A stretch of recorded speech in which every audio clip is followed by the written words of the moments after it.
Good morning. Well, this is Mental Health Month here at Pelham Road, and so we're doing some special things. And fortunately for our church, we are blessed. We have some great healthcare providers and some people who understand mental health extraordinarily well, much better than me. I just facilitate the conversations. But I'm John Roy, and this is Dr. Joe Mason, all right? And Dr. Joe Mason, let's see if I can get it right. She is double board certified as a psychiatrist in the Prisma Health System here in Greenville, and in child psychology or child psychiatrist as well. Yeah. So she knows her stuff, and so I look forward to these conversations. In fact, you can probably go into our YouTube station and find some that she and I did some time ago. All right. So today we're going to talk about depression. All right. So let's just begin with this. How can a person distinguish between having the blues and being depressed? Okay. That's a good question. I think an important thing to remember is that everybody on this earth gets the blues. And that means like feeling sad or feeling down, not feeling yourself, feeling tired. That happens to everybody, and it's a normal thing. When it crosses the line into depression is when that goes on for 2 weeks, couple weeks, 3 weeks, 4 weeks without a break in it, and it starts impairing your functioning. Like it affects how you interact with your family, or affects your work, or you stop doing the things you once like to do. That's when you know that you're crossing the line into just the regular old blues into a depressive episode. Okay. So I think the next question might be, what are sort of the first signs of depression then? Okay. Yeah, that's also a good question. And there's some easy things to remember. The acronym that we use in psychiatry is called SIGECAPS, SIGECAPS. That's a lot to remember. I know, but we can make it pretty easy. Okay. So starting at the top, you're going to have sleep. So I think sleep is a big issue. If you are needing to sleep too much, or finding yourself sleeping more than you used to, or not being able to sleep as much, having insomnia or trouble sleeping, that can be a sign of depression. Okay. I stands for interest, and so that would be something that we call decreased interest in things we used to enjoy. Like if you enjoyed playing chess or playing pickle, like for you, if you all of a sudden stop wanting to play pickleball, and that's something that you really enjoy, that could be a clue, like maybe I'm going into like a bout of depression. G is guilt, or also / worthlessness, like feeling guilt or worthlessness for really no reason. You just have that feeling. C is problems with concentration, so not being able to concentrate or pay attention or focus. A is appetite. So just like sleep, appetite can go either way. You can have more of an appetite, eating more than you used to, or not much of an appetite at all and eating less. P is a tricky one. It stands for psychomotor retardation or agitation. But what that really means is just if you notice yourself moving slowly, feeling like you're heavier than usual, that can be a sign of depression. I know that. Also, agitation is the opposite. If you feel restless, fidgety, more on edge, that can, flip side, also be a sign of depression. Okay. And then S is the last one, and it's thoughts of hurting yourself, suicidal thoughts of hurting yourself. Okay. So all those can be signs of a depressive episode in the mix of having a low mood, depressed mood, or irritable mood. All right. So before we go to the next planned question, I want to follow up. Let's say that your normal pattern of sleep is 6 hours a night. You've been functioning off that for a long time. People say you need to get 8, but you've always functioned off of 6, and you get 6 good hours of sleep every night. But there comes a moment in your life where you're laying in bed, not going to sleep. You just can't go to sleep. You eventually fall asleep, but you're getting like 3 hours of sleep every night. So it's a change in pattern. Yes. And so you've had that for one night. Well, that's probably not worth calling the doctor over, right? Right. But let's say you have it for 5 nights. Is that worth calling the doctor over? I think so. Okay. It wouldn't necessarily qualify you for having like a diagnosis of depression, but I think that's long enough time, like a week. I usually say a week. If sleep issues have been going on for a week, that signifies it's more than just like a blip in your sleep schedule. Okay. And like when you use the thing about interest, of course, one of the things that I do is I see a lot of seniors. And like one of the things that seniors are always interested in is their grandchildren. Yeah. And so if you're an older person and you have always been interested in your grandchild, not only just going and seeing them, but hearing about their days and involving yourself in their life when you can, if you find that now you're more reclusive about that and you're really not interested in what they're doing, they're on their own now, they're 8 years old, they can take care of this without me going to watch their basketball game. That's another sign, right? I think that would be a big sign, especially if it was something that you really found joy in and that you spent a lot of time doing and got fulfillment out of, and all of a sudden you're just not wanting to do it. That would be concerning to me, that something's going on. Okay, so those are some of the signs that you need to be looking for. So my next question follows up on that. So when do you need to call and get some help? At what stage do you, we've already said it's not just one night of sleeplessness. But how can people self-diagnose to say, I think I need some help on this? Yeah. The funny thing is, physically, like right now, my left arm has been hurting me. I hurt my shoulder.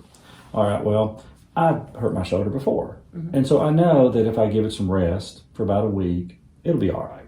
But if it was still in pain 2 weeks from now, I'd know to go to a doctor. Right. When do people know to go to a doctor on these matters of mental health? Well, I think you said it really perfectly, because 2 weeks is usually the time frame. It doesn't have to be exact, but I think if something's been going on for 2 weeks, some of the things we just talked about with the sleep, appetite, depressed mood, decreased interest, if that's been going on for 2 weeks without letting up, then I think that's something to consider talking to your doctor about. And even if it's a shorter time, if you happen to be at your doctor and you have noticed a change in mood or you feel something different, it's always appropriate to bring it up to your doctor. They're used to hearing this. They're looking for it. That's something they're supposed to be screening for when you go to the doctor, is seeing if you're feeling depressed.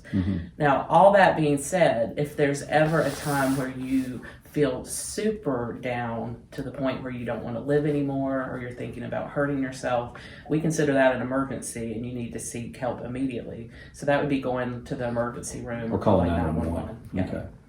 And there's nothing wrong with that. No. That was the S on that Yeah. little chart you gave us. Happens every day, and it's really brave for people to reach out when they're struggling at that level. Yeah, I mean, it is the bravest thing you can do. All right, Dr. Joe. Somebody's brave enough to say, yeah, I think it's went on long enough, I'm ready to go to the doctor. And so they make an appointment, not with their general practitioner or family doctor, they go to a psychiatrist. But as they get closer to that date, they wonder, what am I going to say? How do I explain what I'm going through? Well, you're a trained professional. You're going to let them get in your office, and then you're going to ask them questions to help them along, right? Right. So how does that, what are some of the questions you ask when they arrive and they sit down? So I try to make it as comfortable as possible, but also ask the right questions, ask open-ended questions to kind of elicit what's been going on. The first thing I ask is very open-ended, like, what brings you in today? Okay, and everybody can answer that. Yes. Now they might say, well, I just don't feel like myself, or I've been feeling kind of low lately. Yeah. Okay, but that's still a start, right? Yes. So if you can even get something like, if you go to the doctor and you can even get something out like, I've not been feeling like myself, I've been feeling low, that gives the doctor an idea of how to kind of narrow in. So they're going to start asking you some of those questions that we went over at the beginning about your mood. How long has this been going on? Have you ever tried anything for it? But don't be surprised if you go visit a psychiatrist. They're going to ask you all kinds of things besides those questions. They're going to ask you if you're anxious. They're going to ask you if you have obsessive thoughts. They're going to ask you if you hear voices or see things. It's not because they necessarily think that you have that. It's that they want to go over every possible thing that could be going on to make sure they diagnose you correctly.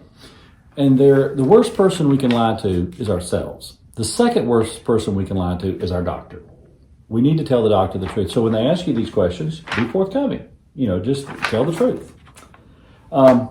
If your doctor prescribes medication, and you end up going to a doctor, they prescribe you some medication, how quickly could you expect any changes? And what are the changes? And I know side effects vary from person to person, but what are some of the things that are sort of predictable in regards to that? I'll say before that if you go to a doctor, and I know some people are really nervous about medications, so not everybody's going to get a medication. Okay. The treatments for depression can be either therapeutic type treatments or medicines or a combination of both, which tends to work the best.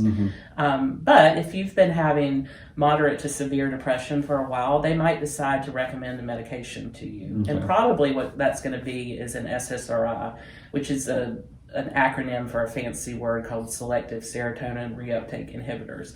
And most of y'all will know that by maybe the words like Prozac or Zoloft or Lexapro. So these are medicines that have been around a long time, and they treat anxiety and depression. So you get double bang for your buck. I think that's a good thing about them, because most people who have some depression may also have some anxiety too. They kind of go hand in hand.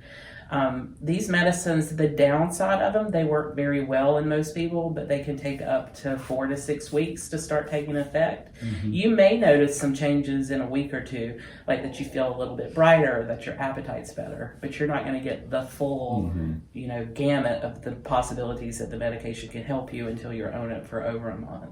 You see, I think that's important for everybody to hear, because I think they're used to taking an Aleve, and the Aleve is working within a couple of hours. Right.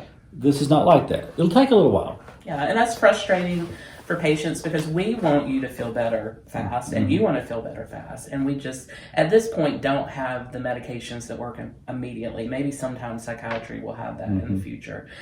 So I encourage patients, take it every day for at least 6 weeks before we give up on it.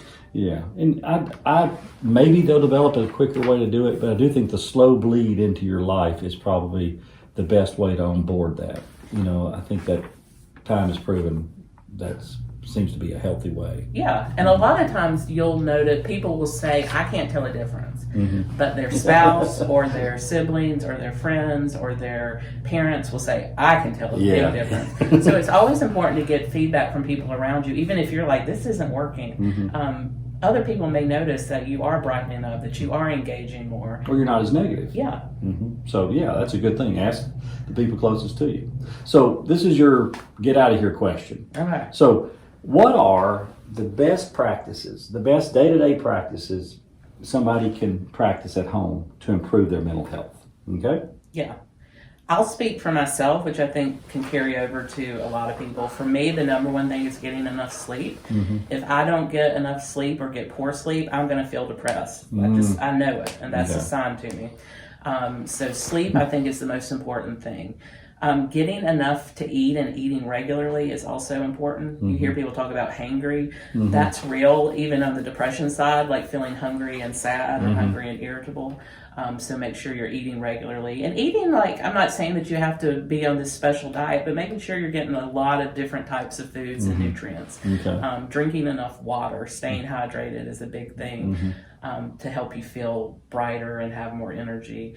And I think it's important, and I'm not somebody who runs marathons, but I think it's important to get some outside physical activity if you can, several days a week if you can. So even if it's going outside and walking around your yard, doing some garden work, walking to the mailbox, seeing the neighbors, I think that really helps keep our mood elevated. Yeah, I think I agree with that. I mean, you're the professional, why wouldn't I agree with you? But I do find in my own life that something outside in the sunshine is good. Yes. Even if I'm just sitting in a chair reading a book, being in the sunshine seems to be helpful. But if you can be as active as you can. And I'll get the final word. Is that okay? Sure. You've done a great job, but I've got a little antidote to sort of tell. Go right ahead. In all of my travels, there's a lot of little sayings that people have, and most of them are terrible. They're terrible theology, they're terrible everything. But there's one thing that I hear people say, and I've said, that I find to be really accurately true. And that is, the idle hands are the devil's workshop. I think when you don't have anything to do, all you do is you stare at the ceiling. And if you stare at the ceiling, then you start thinking about all your problems, all the troubles in the world, all the things that could go wrong for your children or grandchildren, and before you know it, you're depressed or anxious. So idle hands are the problem. So stay as busy as you can with things that you love. I don't know what that is. It could be knitting, it could be crocheting, it could be woodworking in the outside, it could be sports, it could be just anything that kind of keeps your mind occupied. Well, I hope you've enjoyed this mental health moment. We'll do another one in a few weeks, but thank you for tuning in. Thank you, Dr. Joe. Thank you.